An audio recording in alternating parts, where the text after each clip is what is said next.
Welcome everybody. This is a round that I filmed back in November 2020 at Reed Canal Park in South Daytona, Florida. You can see this nice big field here. That field is really great for warm-up. You can get an easy 350, 400 foot shot in there for warm-up if you want. There's no real practice baskets or warm-up baskets, so I'm here on hole 9, and it turns out I actually was in somebody's way as they were teeing off here. But luckily everybody around here was really nice. It's a popular course among golfers, but it's not overrun or anything like that. The park is well used, but it's not busy at all. It's very it's just a pleasant time every time I play this course, and I played a lot. It's not a whole lot of courses that are kind of close to me here, but I do enjoy this one. This is hole 1. I'm throwing a Star Destroyer. All par 3s here at Reed Canal. This one came up a little bit short, I think, and a little bit shorter than I wanted. But I'll see if I can make do and see if I can drop in a birdie here. I'm throwing these prime deputies from Dynamic Discs. I've really been enjoying them. They're more understable than a lot of other putters. Came up a little bit short there, but that's okay. We'll take an easy par, start off the round. I come from an ultimate background in high school and college, and the deputies being more understable just fit my low speed throwing. I'm working on my form for driving. I'm working on my form for putting as well a lot too. But especially for putting and approach shots, I can throw those deputies like an ultimate discs, and I feel like I'm pretty accurate with that. This is hole 2. It's a pretty short course, but it's got a pretty tight bend in it. So I was actually throwing my Destroyer again, just trying to saw it off a little bit and get it up there as far as you can. It's kind of a poke and pray kind of shot where you know, hopefully you get through these trees. I didn't quite make it through the trees, so just toss it up for an approach. You also don't want to really run that line, because behind that big stump is a hill that goes considerably down, and you're really not going to make it back up the hill and through the trees and into the basket. So just lay that up for an easy par again. Hole 3 is a finicky little shot here. You kind of have to go up this path, hang a right after those 2 lighter colored trees up there, and this one came out a little short. And again, I'm throwing a Destroyer here because I kind of like to finesse the high-speed drivers, using their overstability to my advantage, kind of flex it out, and this turns out pretty well for me actually.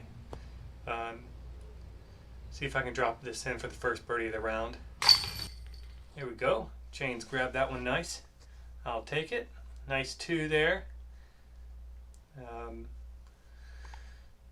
I'm sporting an old t-shirt and an old Clemson hat today, making it look nice. I went undergrad at Clemson University, so in case you're wondering, you probably weren't, but some extra information for you. Here I'm throwing a dart, kind of an old dart, DX plastic, and this throw was almost perfect. This is a tunnel shot. This is a very difficult hole to get through there.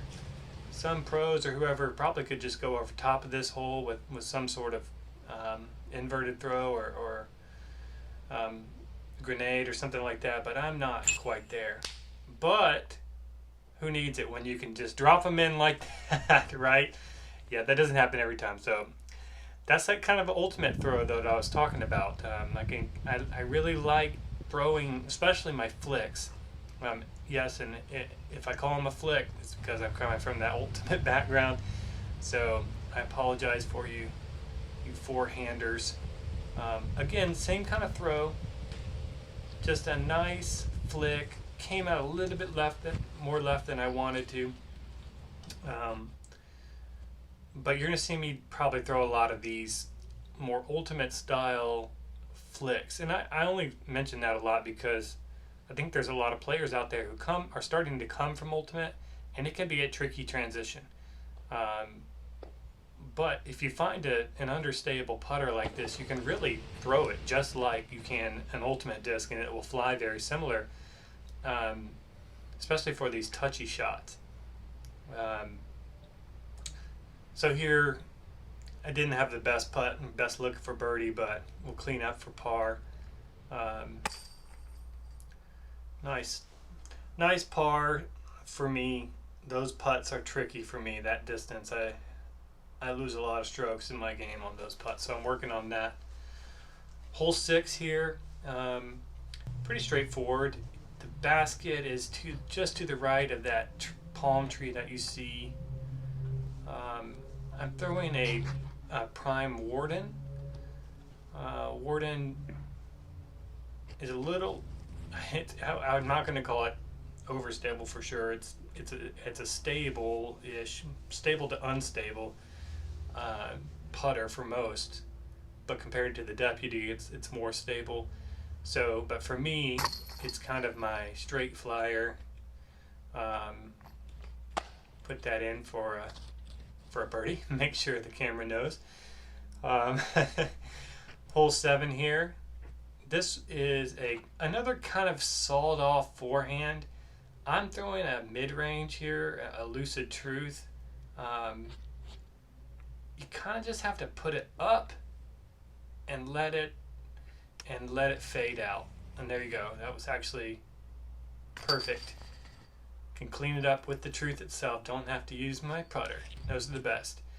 I really like those Truths. I have a Buzz, but I end up throwing this Truth so much more than my Buzz. I like the Buzz for forehands, but I'm actually working with the Truth on the forehand.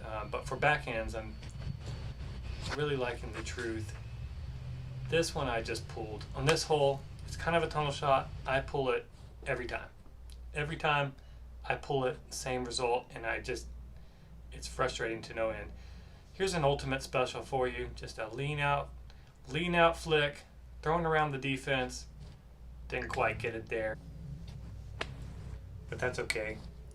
We'll step up and try to knock down the birdie putt, but it's going to be a tough one here. This course is just beautiful with its live oak trees. You can see this big one right in front of me. It's just really nice. Florida. Almost had that one. I haven't watched this video in a while now that I can get some time to do this voiceover, so I'm kind of watching it in real time with you all as well. But yeah, this Florida natural scene is so pretty, especially in wintertime and fall. It's really nice to be out here. Hole 9 is it's a straight shot, one of the longer shots, but it's kind of got a low ceiling at the end of the hole, so it makes it kind of difficult to get your disc. You got to keep it low. Obviously that was not the ideal shot. The basket is just straight ahead. Normally I would throw a backhand on this hole, but I chose to go with the forehand here. Got a long look for birdie. This is long for me. This is typically out of my range. But okay, put it in the heart. Yeah, that's good. Feeling good about that. Hole 10, another kind of just straight, longer shot with a low ceiling at the end of it. Backhand, got to keep it low again, otherwise it'll get hung up in the trees right before the basket. So you can kind of throw a perfect shot, but it'll get hung up in the trees there. This is my Star Destroyer. Looks like I got it turned over a bit. Kicked off a tree to the left. Here I was just trying to show a little bit of the course walking down the fairway. You can see that it's well maintained. Actually, this grass was fresh cut when I played this round, so it looks extra nice. But it's just a really nice course. Like I said, it's kind of shorter, pretty novice course, but it's great for beginners. It's great for anybody who wants to get out and just play around. I can usually play around here in under an hour or about an hour, which is great. I mean, just it's a nice day out, squeezing around, and come home feeling happy. So this is not the look I want for birdie, but let's see if I can get it close up there. Again, I'm just going to throw my patented flick up there. I really like to approach with the flick. Couldn't really tell how close that was. Evidently that was pretty close judging by my reaction. Okay. See, I really like that flick. It's I don't know, I can just control it well. It's just something I'm used to. I got to get down my putting stroke a little bit more consistently, but I'm getting there. So hole 10, looking at 4 under. It's not bad through here. 11, this is the longest hole on the course. A good play is where the basket is now. There's 2 pin positions, one off to the left and one off to the right. Right now it's off to the right. The best play here is a big turnover flex line. I didn't get the turnover part of that line, so I'm way out of position. A roller can work here too, but it's the longest hole, and there's, as you can see, there's a good bit of guardian trees here that got up here.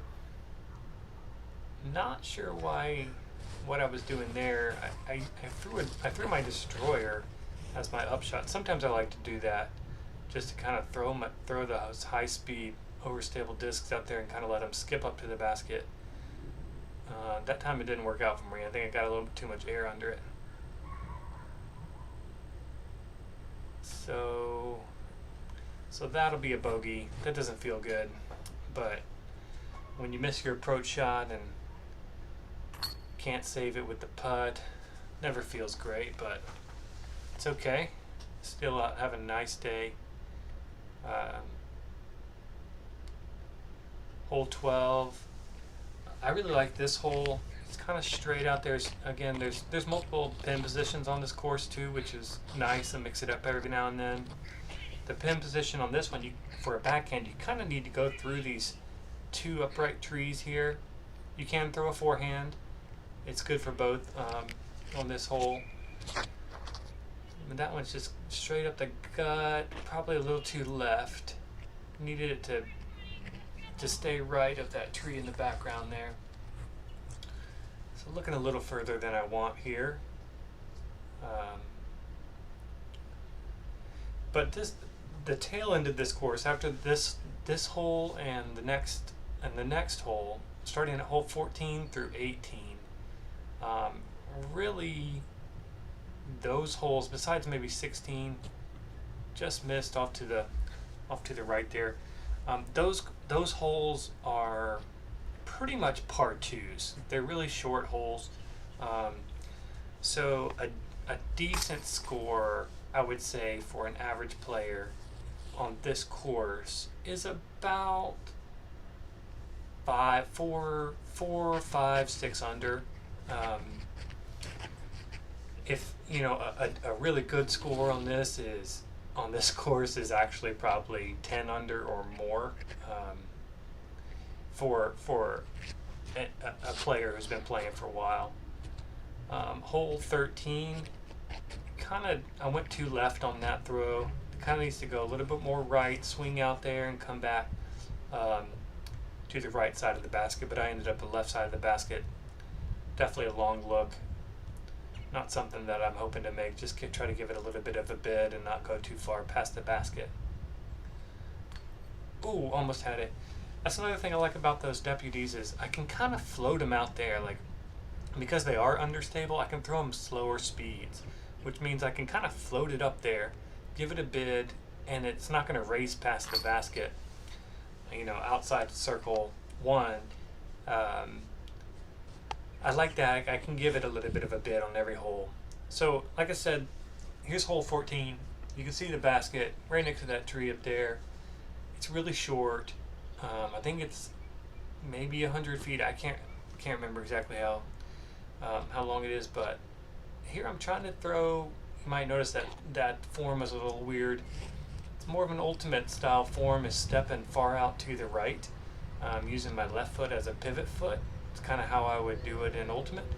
I like that on these distances because that's just the distance and the form I'm used to around that distance. And as you can see, that one worked out well for me. Just popped it right in there. But again, it's kind of just an approach shot. This hole is even shorter.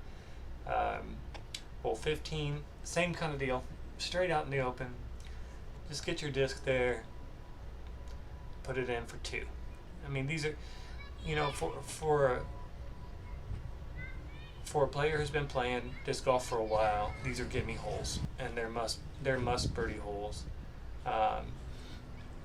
So on one hand, it's kind of nice that the course has things like this where you can just give it a little ace run here and there. But sometimes it's a little bit of a bummer that these holes are a little too easy. 16's a good hole. I like this hole a lot. It's kind of tricky for a right hand backhand. You kind of need to hug that tree line to the right to get all the way up there. A forehand, I've not been able to get the forehand up there. Throwing my truth here again. I like that shot. That was a pretty good shot for me. Could have maybe used a little more distance, yeah.